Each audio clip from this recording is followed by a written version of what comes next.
I'm happy because we finally got one, y'all. A live action adaptation that I don't absolutely despise. Let's get into it.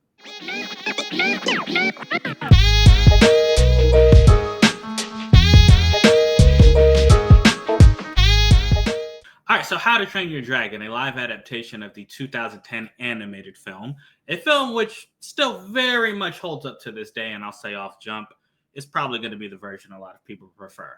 But this one that we got in 2025, 15 years later, it's not bad at all. Now, seeing as how it is a movie that stars young people, it does feature a lot of younger actors I personally did not recognize, but Gerard Butler does reprise his role as the chief in this film, and he does probably the best job.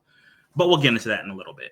Yeah, so off jump, if you have watched the original, I'm going to tell you, you will like this. It takes its time, it takes care and dedication, and it actually does the original justice. That was the word I was looking for. It does the original justice. It doesn't feel like a rush job or a cash grab. It actually feels like this director took his time to make sure that he made a movie that newcomers would appreciate and people who watched the original would, be able to recapture that joy that they felt when we first saw it. So on that note, if you are a newcomer and this is your first foray into the How to Train Your Dragon world, welcome.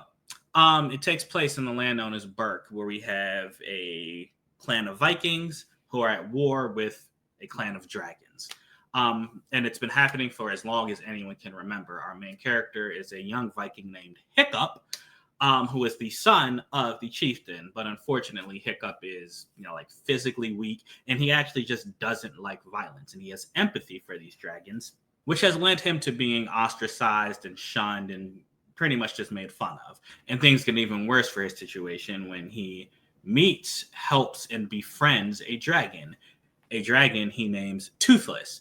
Now, he keeps this dragon in secret off to the side, like a side piece, but he keeps it off to the side, in secret, where he goes and visits it and has fun with it and all this stuff. And that's where the plot kind of takes off, where this Viking and this dragon, which, have kind of been taught to hate each other, have to learn to coexist and hopefully create a world where their two clans can come together and, stop this war. Now, that is a plot point that's been used over and over again, right? But in this, this is a kid's movie, so I don't want you to think like it gets super, super deep, even though there are some emotional aspects, but it is a kid's movie, so they keep it pretty lighthearted, so it's a fun time.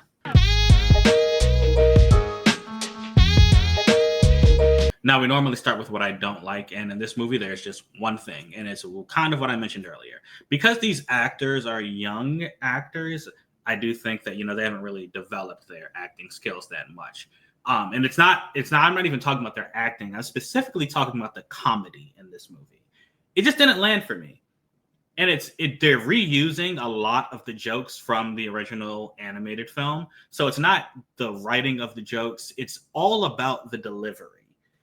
Gerard Butler is the only one who made me laugh when he said things that were supposed to be funny, right?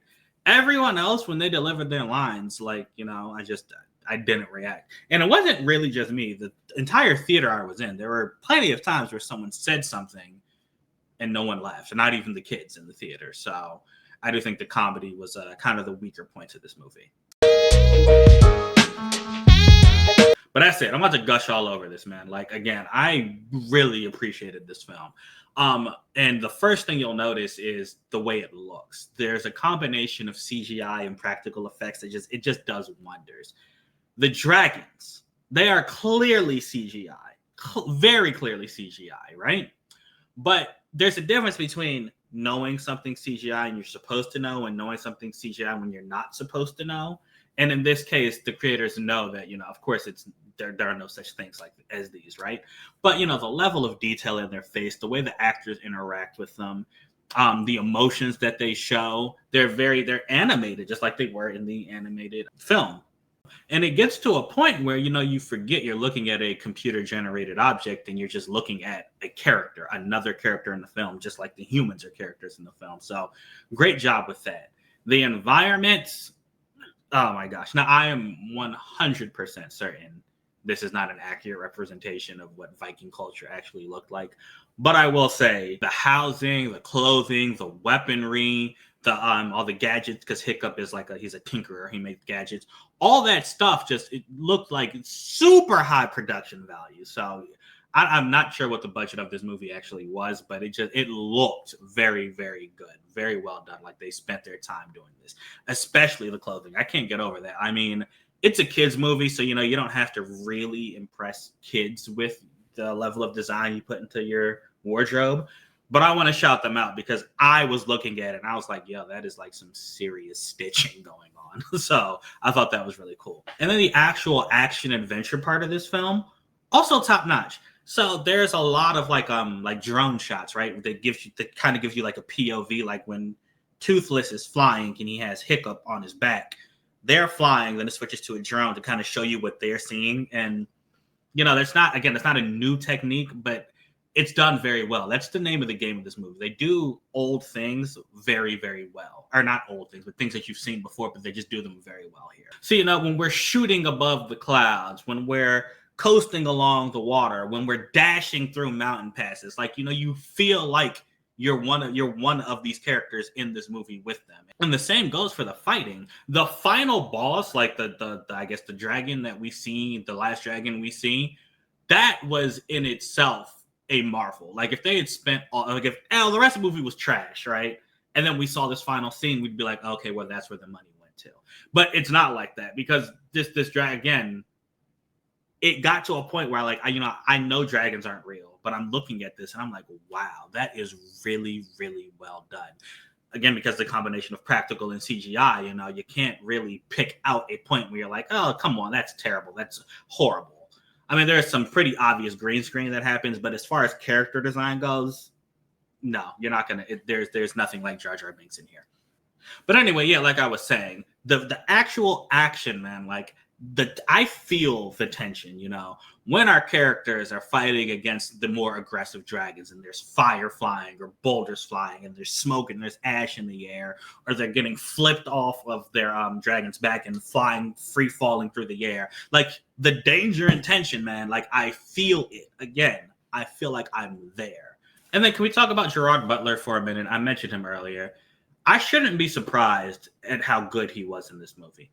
Not only because he's a great actor, but he's reprising the role that he had in the first movie, which I totally forgot until after I left the theater. Because I was like, yo, why was he so good in this? Not just his comedic timing, like I mentioned earlier, but like as a character, man, like he is I guess what I'm trying to say is he's the veteran, and it shows.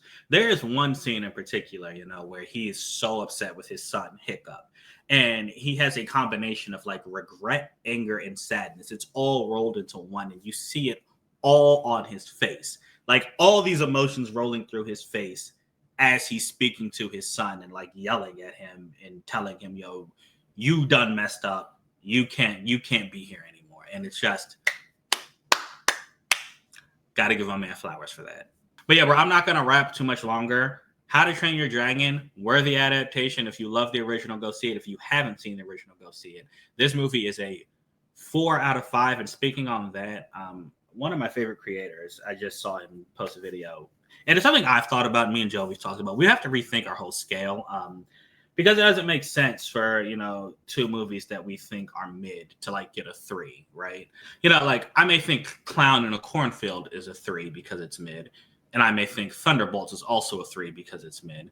But I like Thunderbolts more than I like Clown on a Cornfield. So they're both 3s. Like, this arbitrary numbering, like we really got to change it. So I think we're going to change up the scale. So with that being said, this is a 4. And I would say this is a movie you should go see in theaters. You don't have to wait for a matinee. You don't have to wait for it to go to streaming. Take the family out. You will have a good time. I appreciate you watching. And until next time, I'm out.